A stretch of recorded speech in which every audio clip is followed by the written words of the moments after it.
ondan sonra patlamış. Ayıktan sonra patlamış. Sağ ol. Bakıyorsun sen. Yapmış.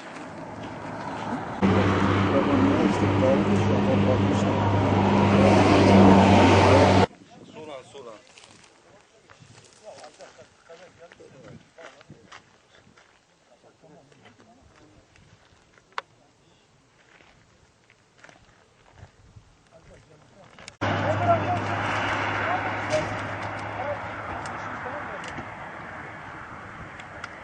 İşiniz bittiyse hemen boşaltın.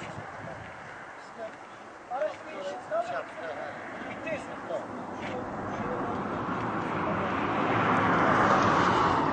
Araç bir şey yapabilir miyiz? Ters çevirebilir miyiz? Hadi gelin bir el atın bakalım. Ters çevirin.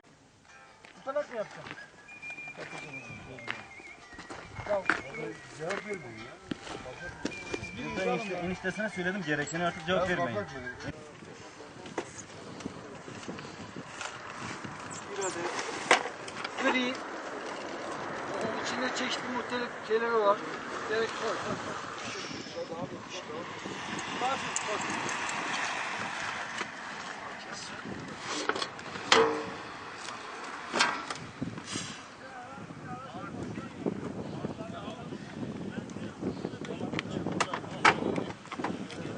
O Çetin'den sana saldırmış.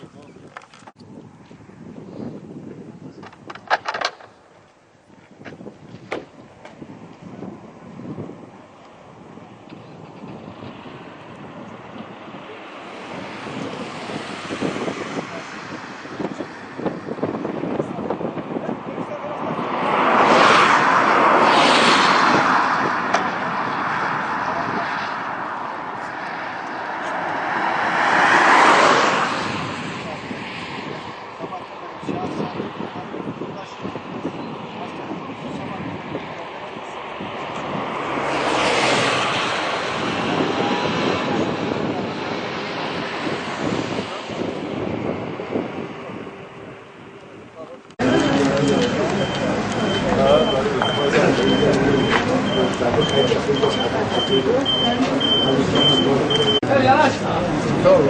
Gel. Tamam yeter.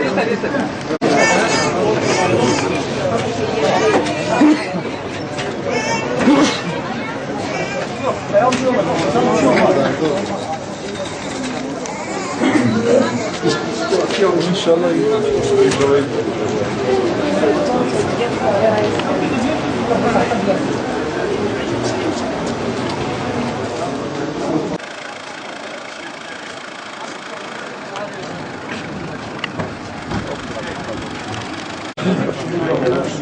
Onlara trafik kenar sana.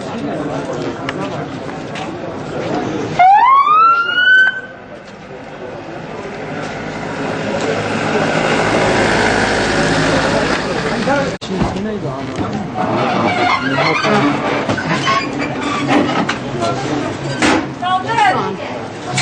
Tabii ki. Kaldır!